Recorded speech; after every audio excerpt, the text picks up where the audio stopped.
What's up, fight fans? This is Kurt DeVille with Counterpunch Boxing News, and I have some new news concerning Eddie Hearn. Get this. Eddie Hearn on Joshua Wilder. He states, "You saw why we were so confident when Parker beat Wilder." Eddie Hearn still can't help but laugh at those that believe Anthony Joshua and his longtime promoter breathed a collective sigh of relief when Joseph Parker upset Deontay Wilder December 23rd. And some of Joshua's dictators contend that the former champion never really wanted to fight Wilder in a long-awaited showdown that was supposed to take place next if Joshua and Wilder both won the day of reckoning. And that did not happen. And this is what Hearn expressed. And he expressed by saying this. He said, "You still read the comments like, oh, AJ and Eddie were so happy that Wilder lost." A smirking Hearn told his own team of announcers. "Are you mad? I mean, one, it was an absolute fortune. Number two, it was like, and I know Wilder was poor that night, but you saw why we were so confident in that fight. We truly believe that was a great matchup for us. And Wilder, even as poor as he was, can still beat anyone on any given night." Once Wilder, a hard-hitting WBC champ, lost to Parker, Hearn quickly turned his attention to Joshua fighting Ngannou, whose chances Hearn belittled before the former UFC fighter fought Tyson Fury. Okay, so after the Fury and Ngannou fight, I remember, going back to my hotel room thinking, that's the fight. AJ against Ngannou, Hearn said. Look at the size of them. You imagine those two men when they weigh in, like they are two absolute, atoms. And I think it's the best fight. And straight after the fight in December 23rd, when Wilder lost, myself and Frank Smith went straight to Al-Ashik, and he said to us, "What are we going to do?" And of course he said, "Well, we can possibly make the best fight. How about Francis Ngannou?" Okay, and we know the rest is history. So let me counterpunch. People that want to believe that are fans of Deontay Wilder. Period. That was stupid to talk, but it just shows you how petty people are in defeat still to this day. See, Wilder should have left it with what he left it with, but it just shows how petty he really is, how bitter he gets anytime he loses. There's always a fart of negativity that always comes out of his ass all the time. Like, "Oh, I know he was so happy they had this confidence and this, that, and the other." It's like, bro, where was your confidence at? You know what I mean? Like, I didn't see him happy as hell or nothing like that. They didn't say anything like you said when Andy beat Joshua. However, though, I am a fair person. And I did hear Eddie Hearn say, "Hey, well, that fight's dead now." You know what I mean? He said that quick. Anthony didn't say it, but Eddie did. Okay. Now, as opposed to what Eddie Hearn thinks, well, Eddie Hearn's a businessman. And he knows, just like other businessmen, like Turkey Al-Ashik, is a businessman. You know what I'm saying? Like, to be in business, you have to understand stipulations. You need to know when to hold and when to fold. And this time, it's the time to fold. Because Wilder dropped the ball. Wilder showed everybody on a new platform, in a new country, in a new continent that he was fighting in, that he couldn't deliver like he did all those other times before. That looked absolutely disappointing. Okay?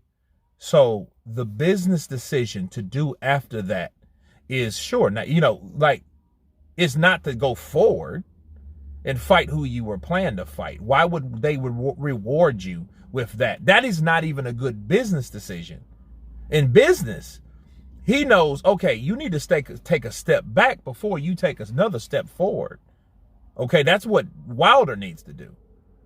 But Wilder is busy starting and spreading the narrative, because that's where it comes from. That, oh, Eddie and Anthony, man, Joshua, man, they were so happy that I lost. Oh, man. But you lost, though. You know, I mean, it sounds good to say it, you know, to a certain degree, but you spreading it like that, it just shows you're worried about the wrong thing. Well, worry about, why don't you have the same attitude as Errol Spence? Errol Spence wouldn't like that. Errol Spence was like, no, man, we got to run that shit back. I don't know what he's doing right now, but that was his exact, and that was his first instinct to do. No, we going to fight again. And that doesn't seem like Deontay Wilder. You know what I'm saying? Even though we've heard, you know, a few excuses from Errol, but he doesn't hold a candle to Deontay Wilder. He doesn't.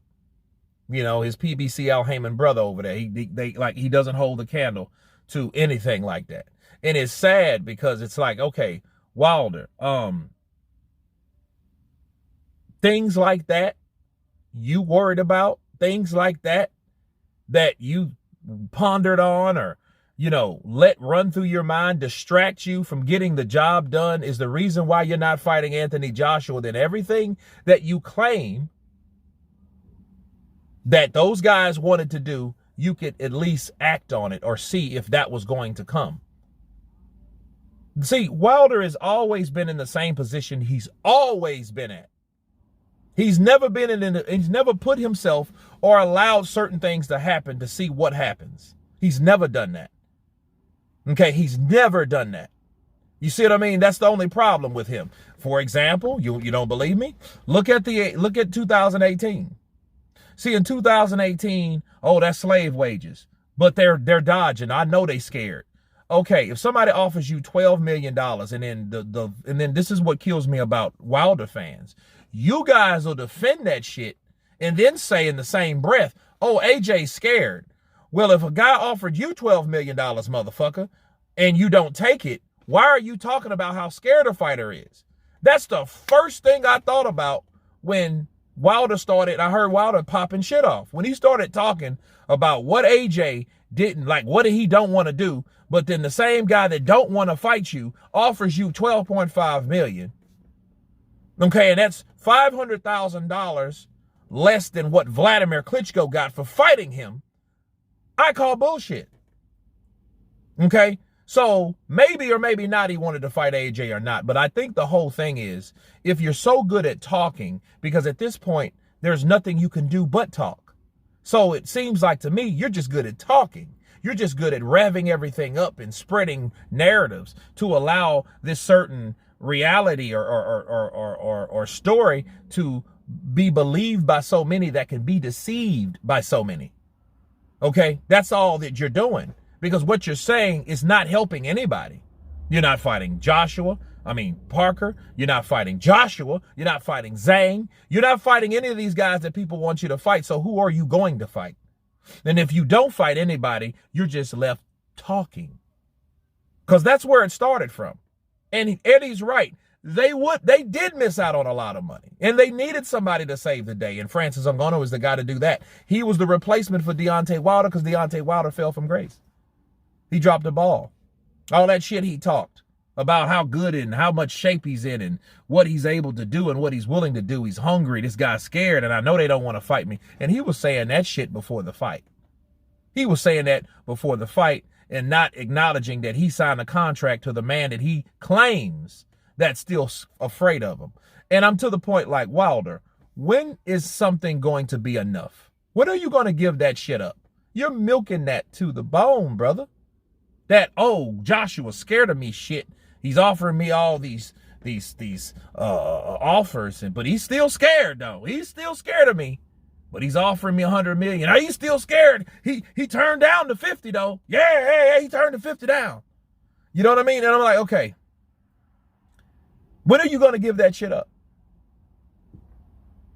And you were, I guess, and I think what it is, he was too busy chasing narratives, spreading narratives, that he couldn't focus on the thing that he really needed to get done.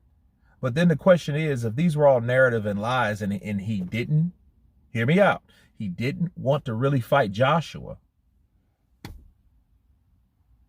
I mean, this is the perfect thing to say if he didn't really want to fight him. to say the other fighter didn't want to fight him. You know what I mean? It's just like, it's just crazy. But yeah, I hate it didn't happen too. But like businessmen knows, life goes on. Things progress.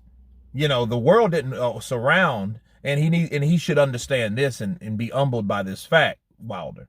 Wilder needs to understand that the world didn't evolve around him. But here's the good thing. They didn't just drop him like a bad habit either. Because Turkey said, I want him back. He just wasn't physically able to do what I thought he could. But that don't mean I'm going to drop him like a bad habit, because a lot of people do that, especially in America. Counterpunch. But anyway, you guys tell me what you think of Hearn responding to Wilder stating that they were so happy when he lost. Of course, please subscribe. And you guys been Counterpunched. Peace!